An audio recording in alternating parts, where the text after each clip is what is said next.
Good morning to you from the Earthwork Farm bee yard, where the bees are seemingly rejuvenated by the fact that we got a small amount of rain. We've been desperate for rain here. Plants have been drying up and the pastures drying up.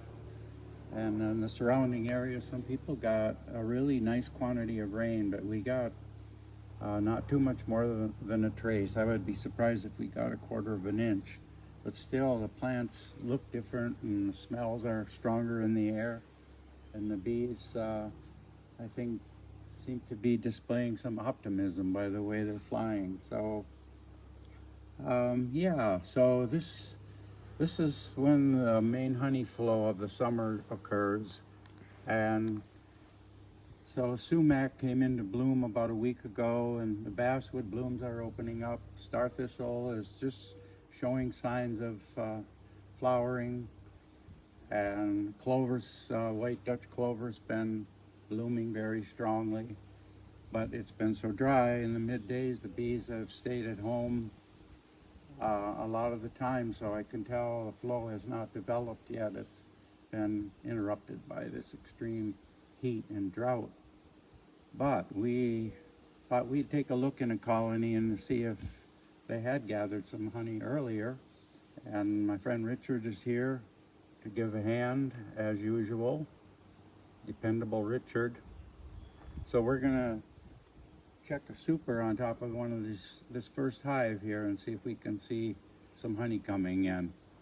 You wanna come on over, Richard? You want me to take it apart now? Yeah, let's take it apart now. Just flip my hood up there. So I hope everybody got rain. The rest of you people got plenty of rain. The garden got lots of good rain here. Yeah. Before this rain, I was calling it the high desert. Yeah. So Chelsea's got an elaborate setup here this morning. I want to thank her for the effort she's making to have this be a polished endeavor. It's our best BTV ever. We want to give a big shout out to Don Brooks too for this awesome gimbal and all of his support of BTV, and for the awesome lapel mics he sent, and perhaps for our grand finale we'll have some lapel mics on again. But today we're doing it the old-fashioned way, like the morning show, the Today Show in the 90s, with real microphones. Real big ones. Sorry, but we're gonna. Oh yeah. I'll move over here now. You can talk if you wish. We're gonna open up this hive here.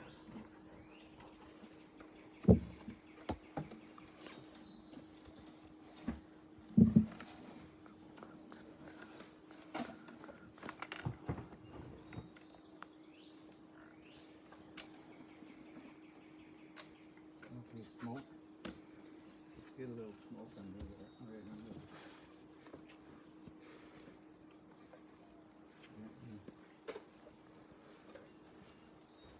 Oh, now just let it sit for a bit. Just let it, oh, that's right. Easy.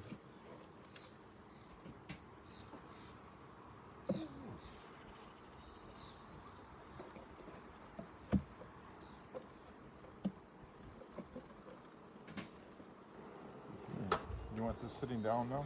Yeah, just set it right on there, yeah. Don't scrape it, lift it. It's really heavy. It's full of honey, huh? All right, how about a hive tool? Thank you.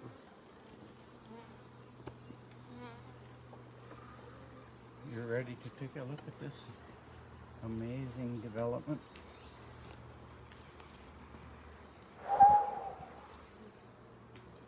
Now, if that's not magic, what is? There's the distilled exudate of flowers stored in magnificently accurate hexagonal cells put together by insects. Gotta love those hexagonal cells.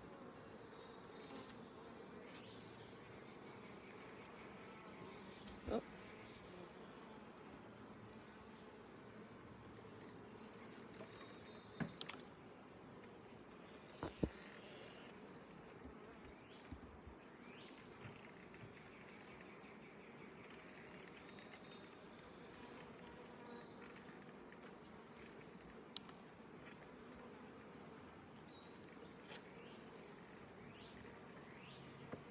When the bees have the honey ripened, brought down to 18%, they start sealing the cells and they put a little wax cap on them. It's like these are like thousands of tiny canning jars. Each one has its own cap on it and has individual identity. Though during a good honey flow, the bees might fill a whole super or more, but with honey from the same floral source. Is this a better angle to look at it? This is heavy, by the way. It's incredible how heavy it feels, and how with just wax, and the weight of the wax in here is very small, but structurally, because of the design, it carries this weight really well. If we left this out in the sun, though, it would melt. Notice I damaged this at the top of the frame there when I grabbed it. Bees immediately set to work trying to clean it up. Nobody says, "Oh no, look what you did." They just start fixing it. So they're ready to just step right up to the plate. So this box probably has 30 pounds of honey in it, plus the weight of the box. So it's, you know, 45, 50 pounds to lift that. How's the honey tasting? Oh, I should have given Chelsea. Chelsea deserves a bite off the hive tool. This is my favorite thing to do. Let's see. Here, try not to touch this or you're going to be sticky. Put it right in your mouth. Oh, okay. Yeah. That's really good. So good I lost camera Watch it, focus. You're going to get it all over your fingers. Some of these things are so predictable. Let's see, maybe I can be prepared with a wet towel. Hmm. Or alcohol wipe. One, one great quality of honey is its stickiness, but it gets all over everything. So anyway, at the end of the summer, with good luck, the bees will fill these boxes. And Can I trade you? be taking this off and extracting it and be smiling. So, but we need some rain for that to happen. Richard, do you want to put that back on the stack? You want to take this with you? I don't need that. But I want to get rid of it. I want to get rid of it. Take it, just set it up there somewhere.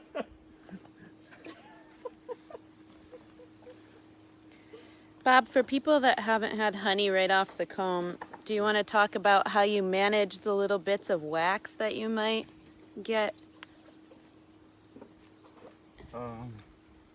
Well, first of all, the wax is probably a healthful thing to take into your body. People have always eaten it because, you know, extracted honey is more of a more recent invention. People used to just eat the honey and combs, and so they didn't mind getting the wax. But typically when you buy honey now, it's been strained through a screen of some kind or a fine filter, so there is no wax particles in it. But probably the healthiest honey to eat is comb honey, or honey that has bits of propolis or wax in it and pollen. So I wouldn't worry too much about it if you are worried about it. I like to smush it all into a ball in my mouth. Yeah. And then I spit it out usually, or I chew on it for a little while and then spit it out. You could probably swallow it and probably do you some good. I haven't said very much about beeswax, but it might be surprising to know that fine cosmetics are the greatest use of beeswax, because beeswax does really have a healing quality to it and a preserving quality.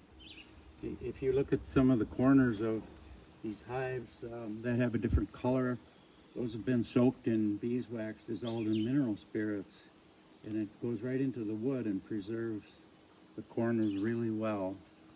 So it's a wonderful, sweet smelling product. Smells somewhat like, I can't think of the name of what it smelled like. A common, I will think of it. But anyway, it's wonderful smelling product and used in industry a lot. And it's used in making wax foundation for the bees. So I have invited a friend to come down today to talk about various psychological issues relating to bees and people. So at this point, I'd like to introduce Elizabeth Wolf to come. Oh, where'd she go? Oh, there she is. She was hiding.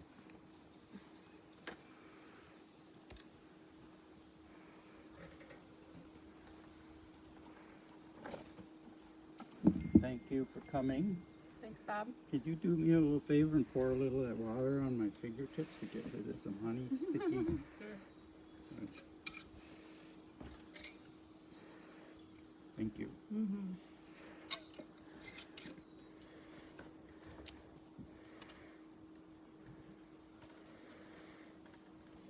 Good morning, everybody. An honor to be here with Bob. We've had some interesting discussions together about the spirit of humans and the natural system of cleansing trauma from our lives, other animals have, other creatures have. So Lily specializes in what is known as somatic healing practicing, which has somatic, in case you aren't sure of what it means, that is of the body, of so a way of having psychological injuries that are inculcated into your spirit, relieved through some intentional practices. So could you tell us a little bit more about that area of endeavor and how you do it and what kind of results you get, maybe? Mm-hmm. Yeah, I'd be happy to. I'm just grateful to be here. Thank you, Bob, for inviting me to have this conversation. It's been really fun to think about the connection between bees and bee behavior and humans and human behavior, and particularly the connection of trauma. And so I am a practitioner of a modality of trauma healing called somatic experiencing, which is actually a system of healing that is largely based on helping humans remember how to be animals and more like wild animals. What we know about animals in the wild is that they don't get post-traumatic stress syndrome or disorder. They don't get PTSD because they discharge trauma from their nervous system pretty much right after something stressful happens. I would like to speak to that for a minute, and my background is a lot in wildlife biology, and Can you pull your mic closer? and I recall that there was a term for, excuse me, Yeah.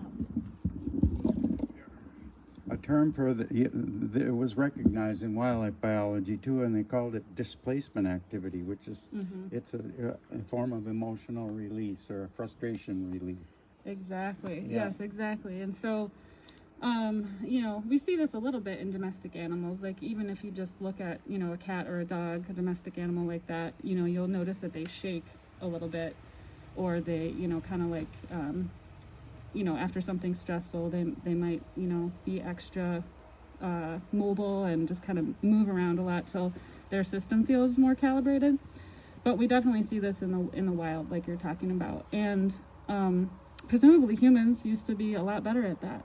And when we're living closer with the land and through civilization and colonialism and the ways in which, as a human race, as a species, we've kind of lost our way and forgotten that we're animals, we've kind of forgotten how to do that displacement activity, that discharging of stress and trauma. And so what that does is it starts to accumulate. So fight, flight, freeze, appease, these kind of energies that are biologically programmed into our nervous systems in order for us to survive, they get stuck.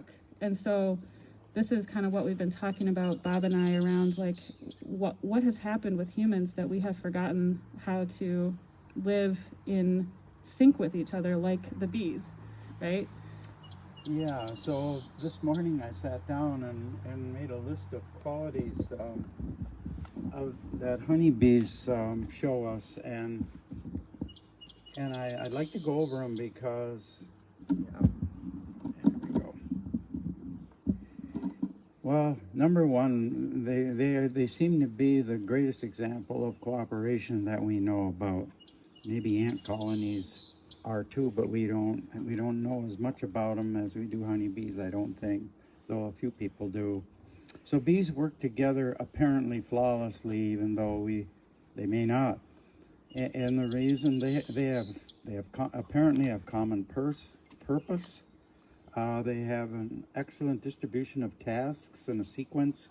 When they're first hatched from the cell, their first job is to clean cells, and then they feed developing baby bees, and then they go on to making wax and evaporating water out of flower nectar to make honey, and then in the last half of their life, or 2/3 of their life, they start to forage. So they go out of the hive. They've never been out before, and they have to locate where their home is, and then go to these different nectar sources that are explained to them by other bees in the dark, of the hive. So they are a community of the highest order. They're adaptable, they're tenacious, they're hopeful. I've seen them, and when they've dwindled to such terrible low numbers in the spring, and there's only like a tennis ball sized cluster with a queen, and they don't lose hope. They keep trying. They seem to be content a lot of times when all is well, and there's just this feeling of they radiate contentment. I won't go any farther with that. When they swarm, they form this group of bees, and just prior to swarming, if you get into a hive, you can actually pick up handfuls of bees. They're just like kittens when they're like that, and apparently their reproductive effort, which is a communal thing, is an ecstatic experience for them. They're useful. They're useful to plants for pollination, and especially for the distribution of a complex genetic resource for plants. They produce a food for themselves and extra for people and other creatures to use. They have a stinger, but they exercise restraint. They have incredible physical abilities. Their wings beat 120 times a second. That's a whole nother thing, the physical attributes they have. Incredible navigational skills. They seem to be able to read magnetic lines of force. They're known to have bits of magnetite in their bodies. They can see in ultraviolet light. They can defend capably. My friend Richard would vouch for that, I think, because we moved some bees on a hot night earlier this week. They're responsive to whatever happens immediately in the plant community. They're there. They make decisions.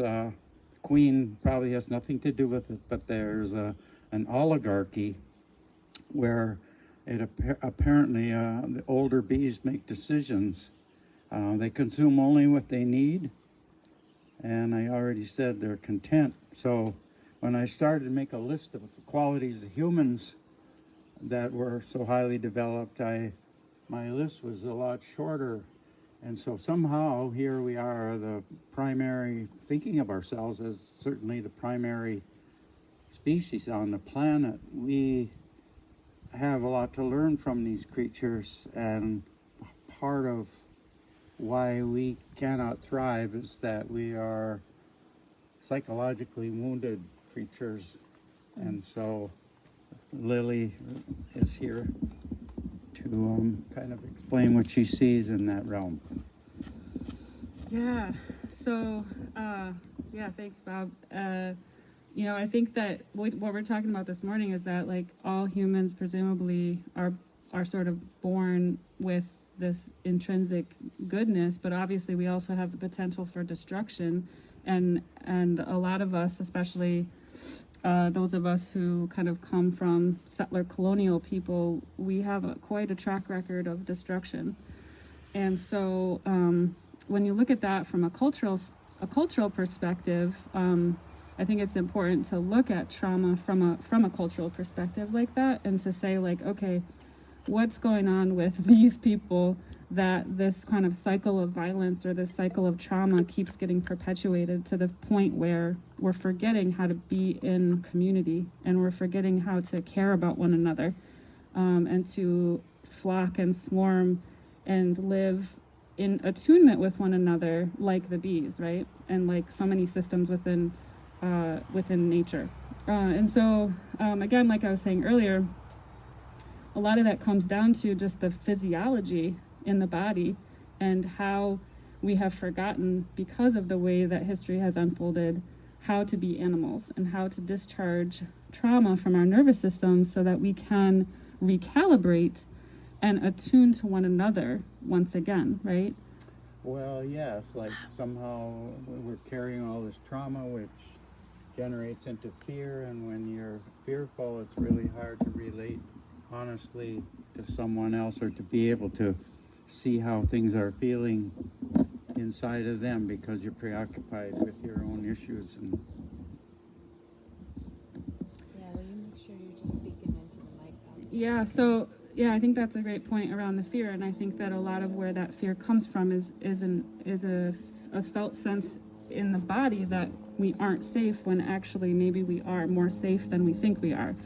And so because of the way that trauma physiology works, a lot of people have a whole bunch of fear, a whole bunch of fight response, a whole bunch of flight response, and a whole bunch of freeze response. These are all kind of physiological survival strategies that we're programmed to have, and they're great. It's just that if we get stuck in one of them, like without, kind of discharging that energy and recalibrating, then we get stuck in a place like fear, and we become hypervigilant and scared of one another. so there's a cycling quality to it. It makes more of itself. Yes, exactly. It's kind of cumulative. Mm-hmm.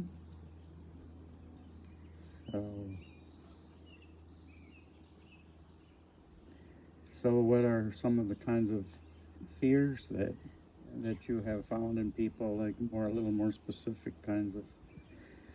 Well, I think that because of like the moment that we're in right now, we're seeing that there's a lot of fear, unfounded fear, that white people have of Black people, for example, and there's a lot of historical and cultural trauma that informs that. If we look at, so I brought a book actually to share. There's an amazing book out that's becoming more and more well known. It's called My Grandmother's Hands by Resma Menachem, who's a Black social worker out of Minneapolis. And he's actually trained in the same modality that I'm training in, which is somatic experiencing. And he basically took the model or the modality of somatic experiencing and applied it to race and racism and culture, and sort of looks at how the cultural nervous system or the collective nervous system. So if you think of bees kind of operating with this collective nervous system, right? They're harmonizing, they're co-regulating, they're attuning to one another. So Resma is talking about the way in which race and racism has cut us off from that ability to actually attune to one another and to not be stuck in a place of fear and survival and domination. And so, yeah, I mean, there's a way in which people of European descent experienced a ton of like atrocious violence in Europe. So there's a way that he talks about it as white on white violence in Europe during the medieval times. Oh yeah, I get just sick when I think about it or see Yeah. movies about it, and that torturing people, and just selfishness is really the motivation, it seems like, of powerful people. So I think sometimes people reach for power because of fear and the feeling like somehow they can heal their fear by having more power over other people, and hurting them seems to give them an even heightened sense of false security, because there's no security in it really. Yeah, exactly. It's just kind of a desperate, like unending grasping for control, grasping for more power, but it's like a never-ending project. Because the reality is that there's healing that's needed inside, right? There's healing that's needed within the body, within the spirit. And so essentially what we're seeing today with like the incredibly unequal distribution of resources and the way that the planet is being treated, it's because underlying all of that is trauma, is unhealed trauma. And so we're seeing ways in which all the things you just talked about are coping mechanisms, really unhealthy, dysfunctional coping mechanisms that are just helping people to feel, a sort of a hit of dopamine or whatever, serotonin, whatever the, like neurological chemicals that keep us kind of feeling safe, so to speak, or secure, but it's actually just this like addiction, right? Yeah. And it's not sustainable, and it's killing the planet. Well, sometimes I think a lot of our trouble as humans is trying to alter unalterable things, like the terms that we've come into life to deal with, life and death. I mean, accepting death is one of the first aspects of learning to live, I think, and mortality, and the fact that catastrophic events occur, disease occurs, and all other creatures on the earth have to deal with all these things, and then overpopulation, limitation of population explosions. Somehow, I think humans can be quite arrogant in thinking that they can rise above this mysterious natural plan, if there is one, and so they'll do all kinds of things to try to rise above it, when it would be, I think, better to sit down and say, here's how nature seems to work, watch it, and then see if you can harmonize yourself with it and do something useful in all of it. And I think a lot of those fears would dissipate when you got on your own track, or on your own, started to follow your own internal sensibilities. But you can't do that because your trauma is preventing you from realizing what they are. The other voices are too loud to hear these subtle voices that would guide you on your path, and if that makes sense. Yeah, I totally track it. Yeah, and I think it's voices, and it's also just, again, it's like literally the physiology in the body is ramped up in a way that we don't feel safe, right? It's like this artificial sense of danger around every corner, and blaming other groups of people for what we, like projecting blame so that we can try to feel better. But it's like this, again, this cycle of displacing something that actually needs to be healed on the inside. Well, so yeah, and a lot of our interactions are reaching out for other people to give us a sense of security or self-love, when we really need to turn inward and find out why we are doing that, because after all, love for yourself, or caring for yourself, needs to become, the more you do that, the more useful you are to other people, and the less of a burden you are to society, and you're not trying to capture someone or set a taproot in them all the time. It's but we're taught when we're young to look for approval in the eyes of other people, and I think maybe we all have to do that to some point, but then there's some point where if you're mature enough to hear your own inner sensibilities, you start doing things according to those inner signals, and you like yourself more and more, and you start to gain a gentle sense of self-confidence, or as we said with Fiden's, faith in yourself. Yeah, and I think that when we look at culture, it's like a lot of us, especially those of us who identify as settler colonial people, and I identify as a settler colonial person in recovery, but we don't have a lot of rituals in our culture that help us to feel loved, like in a really real way. And we don't have, a lot of us don't have elders. We don't have, like you were talking about grief. We don't have grief rituals. We don't have the things that we're supposed to have to feel worthy of love. And so the family unit and the trauma that happens oftentimes in the family unit is kind of a microcosm of the trauma that's happened culturally. And so this is where we have so many people that struggle with, anxiety and depression and self-loathing and shame. And it's a cultural phenomenon. And that's why I brought this book too, to share Emergent Strategy by Adrienne Marie Brown, who's an incredible activist, doula, writer, pleasure activist, thought leader, and many other amazing titles, based in Detroit. And you can see I've tagged it quite a bit. It's like a Bible for me. And she talks about nature, and how if we do kind of get back to nature and reconnect with the earth and natural systems like you're talking about, and if we get quiet and we remember where we came from, if we remember our ancestors and the ways that our ancient ancestors, before all the trouble began, how they lived in harmony with nature and with the earth, then we have a chance of remembering how to do this whole thing a little bit more sustainably and more humanely. And so I love this book. I highly recommend it. It talks about permaculture. She weaves together Black liberation theory with permaculture, with Taoism, with what she's learned as a movement leader.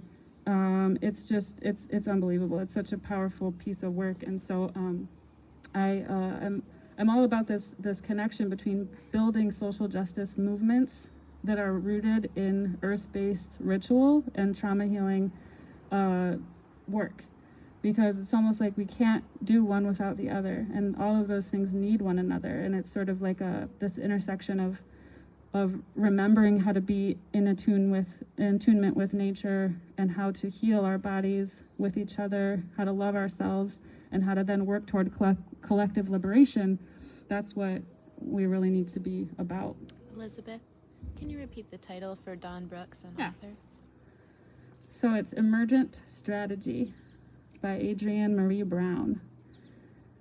And you can find her on at adriennemariebrown.net, I believe. And she's also on social media on Instagram and Facebook. She has another book called Pleasure Activism. And yeah, highly recommend her work. Yeah, I thought of something to mention. What is it? So unhappy people, or people feeling traumatized or living in fear, are perfect for the advertising industry, because the advertising industry is promising some relief from self-alienation. And so it works very well, and there's all kinds of straightforward and subtle ways that advertising can weaken your sense of self and actually control your life, turn you into a spender and a desire of more and more material things, when actually you would be quite satisfied sitting down and weeding your garden and posturing other people as if they're really happy. And sometimes if you could find into the lives, how we tend to take actors and actresses and athletes and elevate them to these high positions like they were gods and goddesses, which is easier than trying to find and work with the spirit inside of ourselves and develop ourselves to a point where we can feel good about who we are. Somehow we trade it off. That's a lot easier. He's my guy. He's the quarterback of my favorite team. Now I don't have to Yeah. You know what I mean? It's a Yeah. substitute for self-development in a Absolutely. lot of Yeah. ways.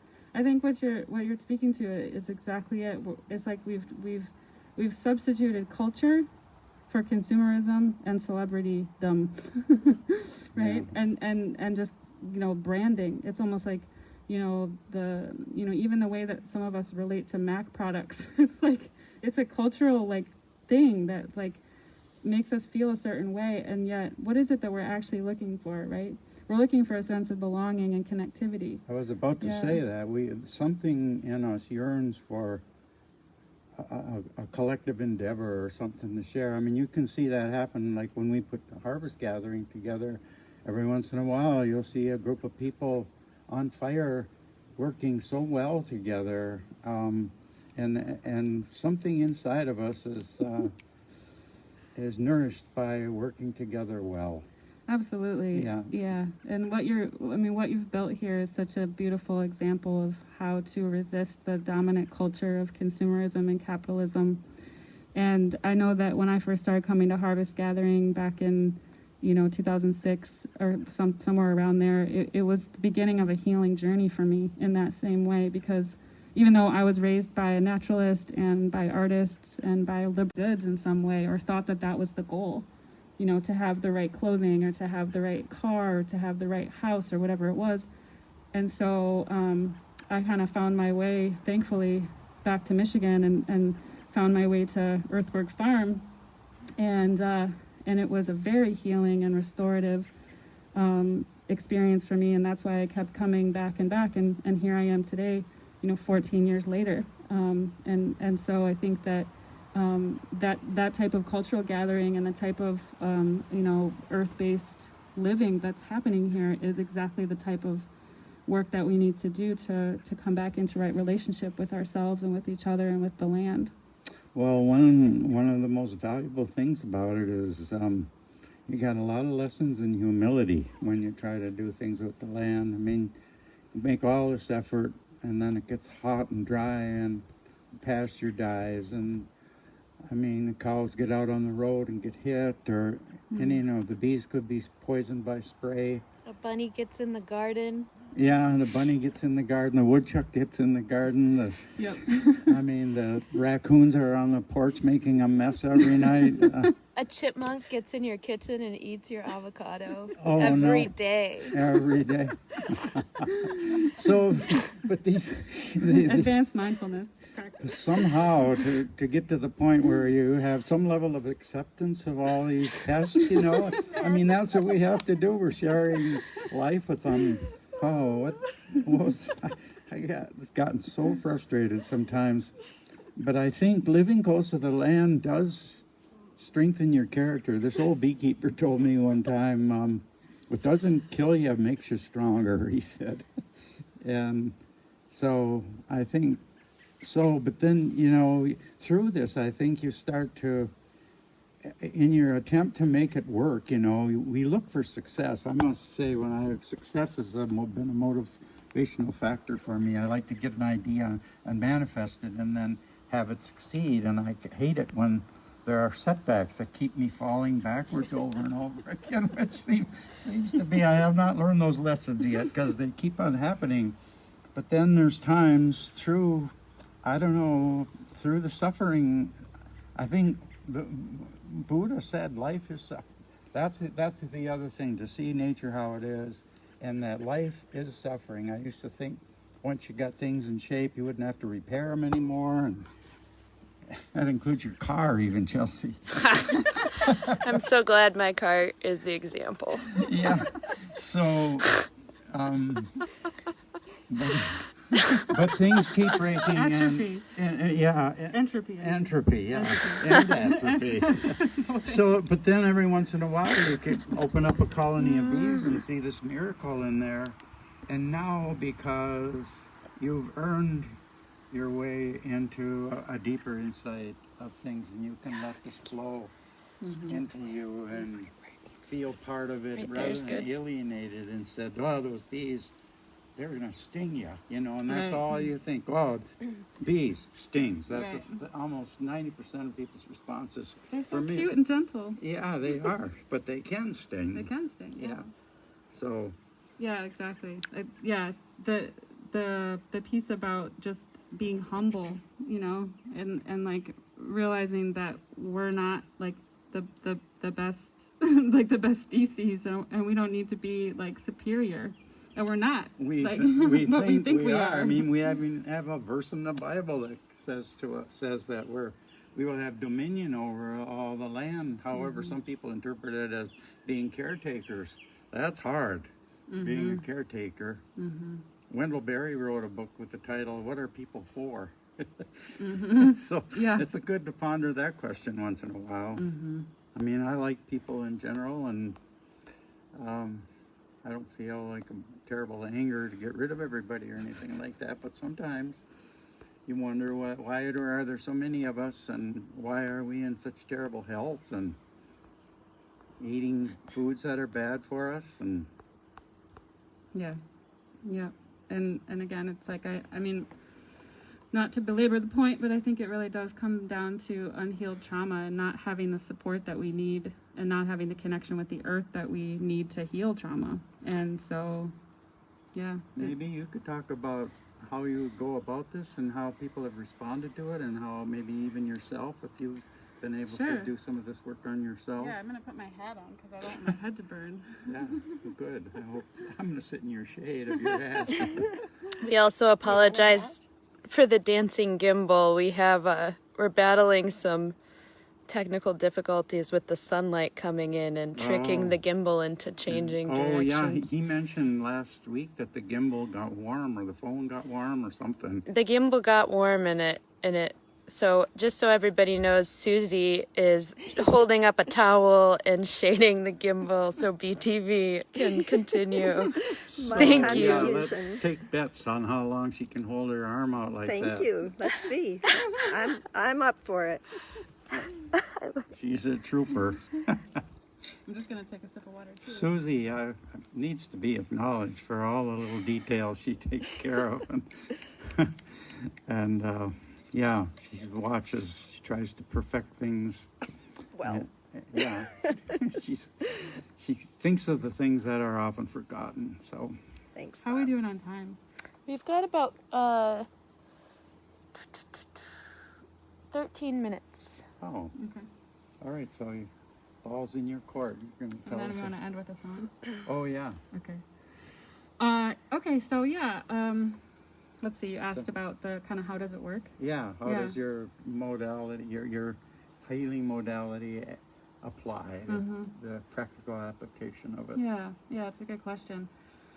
So one of the primary tools is helping people to do what's called orienting to positive resource. And so, like we were talking about earlier, so many people are stuck in a place of fear, and they just kind of chronically feel unsafe, right? Which then gets projected onto different groups of people and all sorts of things, and people self-medicate to feel better through all sorts of things, right? Yeah, and I've heard it called like they're unhappy at home inside themselves. Yeah, Yeah. they're not. Yeah, and at that's peace, kind of, and- you know, and it's like I'm saying all this from a place of compassion, and I'm like in it with everybody as far as like how do we heal, right? And so this modality has been really transformative for me and for the people that I support, in that it's a way of working really slowly to help the nervous system come back into greater balance and harmony, and like kind of like recalibrating. So the nervous system is really amazing, you know. I mean, it's just this complex network of electrical impulses and nerves, and it's designed to be like a wild animal, where we can I can't hear you. mobilize if we need to mobilize, or immobilize if we need to immobilize. Whatever we need to do to survive, right? And that's brilliant.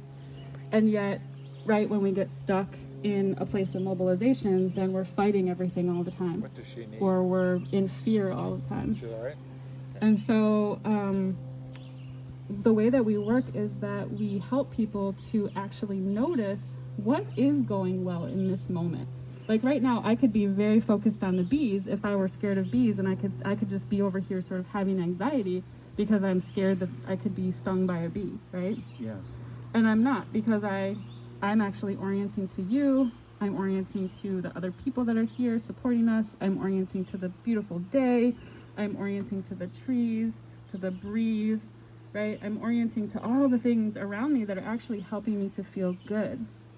And So in a it's- way, you're stopping to give thanks when you are observing these things that are good that are going on. I'm stopping to give thanks, and I'm coming into the present moment, because Yeah. the things that I'm noticing are helping me to be like, oh, I'm okay. I'm actually safe. I'm in this present moment. I'm not in the past. Maybe, I've gotten stung before. I could be sort of fixated on the fact that I've been stung before and that it was not fun. If you would like a sting later on, you can arrange it. I think mean, I'm if good. you missed I think I'm good. Yeah. But in any event, when we it's like a mindfulness practice, right? It's like what you pay attention to grows. Adrienne Marie Brown talks about it as attention liberation. Like what we pay attention to is what our energy goes toward and what our attention goes toward. And so one of the things that we do in somatic experiencing is we help, I as a practitioner help my clients to orient to positive resource so that they feel as supported and in the present moment as possible. And from that place of feeling supported and well-resourced in the present moment, then we work with the nervous system and different like dysregulation and activation, different stuck places of trauma in the nervous system in a way that's really slow and really mindful and what we would call titrated, which means like little bits at a time. And so we slow down to be able to let the body complete a survival response that didn't get to complete when the thing or however many things happened in the past, right? And that's the thing that we were talking about earlier with the wild animals. So we're basically helping the nervous system kind of come into the real, into the present moment in real time by discharging all of the past experiences that have gotten stuck. And so it's a process of kind of pendulating between this place of positive resource and this place of discharging stuck energy, and then pendulating back into positive resource. And it's a very beautiful dance to bring the nervous system back into balance and regulation. I sort of think of myself as a nervous system mechanic or technician in that sense. Not in a way of controlling anything, but I'm just holding space and helping my clients find the right conditions for their bodies to heal and to recalibrate so that they can feel a greater sense of connection and aliveness that has been. Do they bring up these injuries that they feel like are holding them in the grasp sometimes then? Yeah, it can be like we can work with specific experiences. The cool thing about somatic experiencing is that it's more about letting the body tell its story as opposed to like talk therapy where we're telling stories of like all these details in the mind. And so we have 7 minutes. 7 minutes, okay. Yeah. So, this old beekeeper also said that which heals slowly heals well, which, you were talking about titration and Yes. tiny. Absolutely. Yeah. Absolutely. Yeah, so we got a couple more minutes if you want to talk about it, and then we'll sing our bee song. I asked Lily this morning if she could sing. Turns out she can.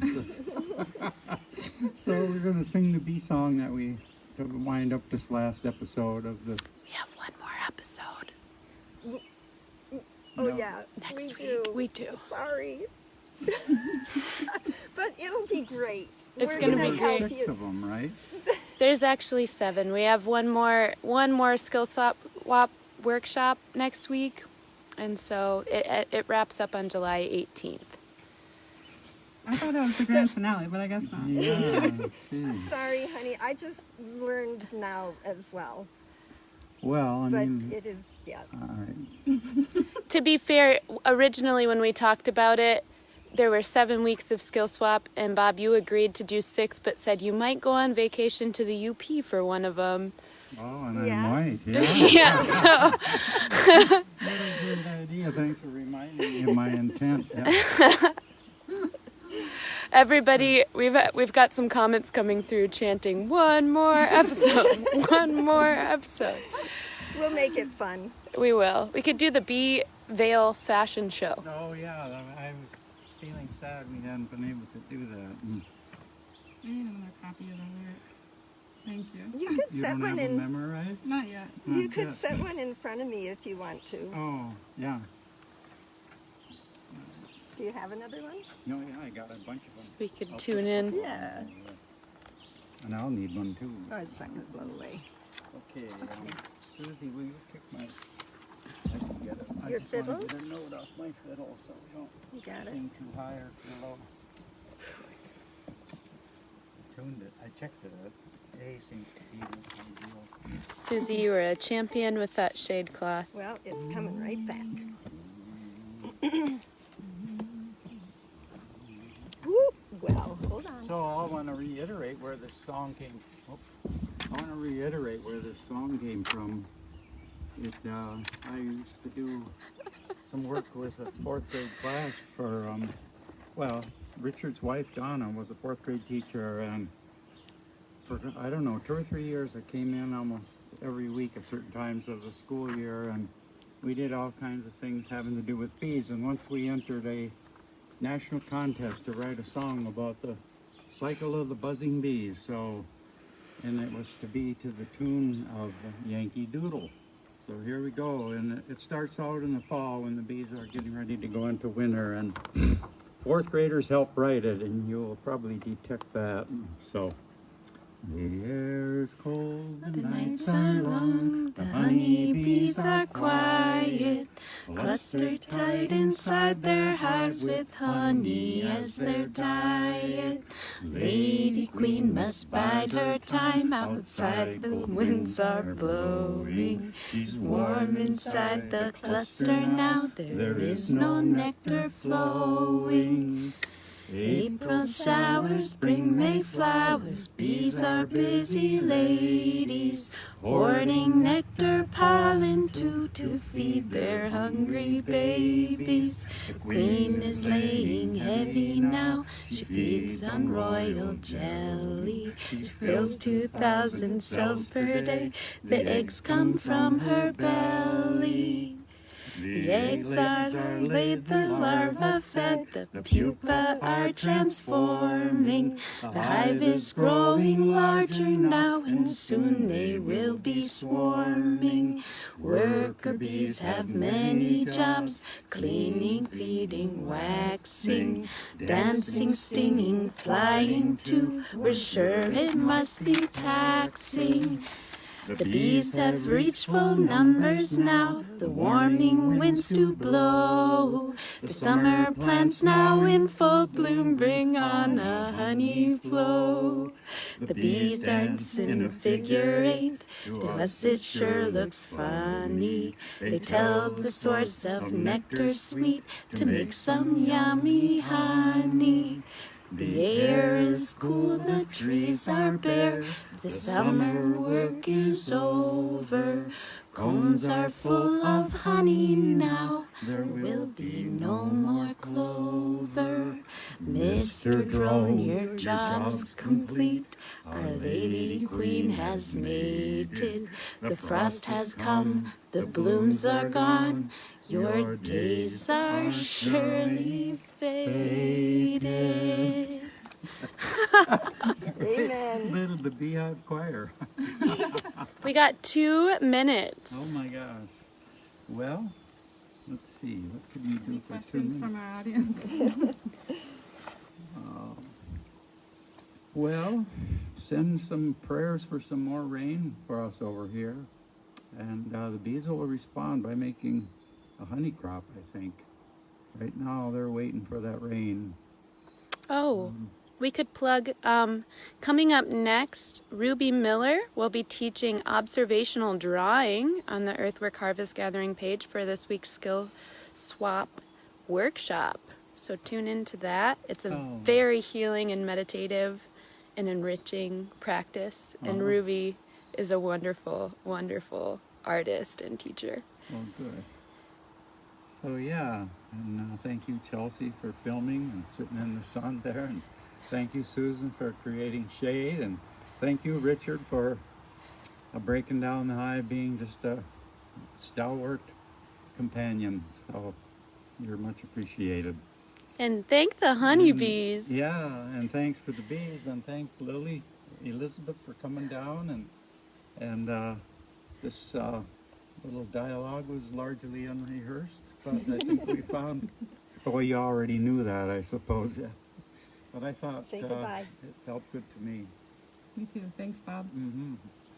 All right. It's really nice to find commonality and coming from different directions. Is he off? You want to say bye? Goodbye.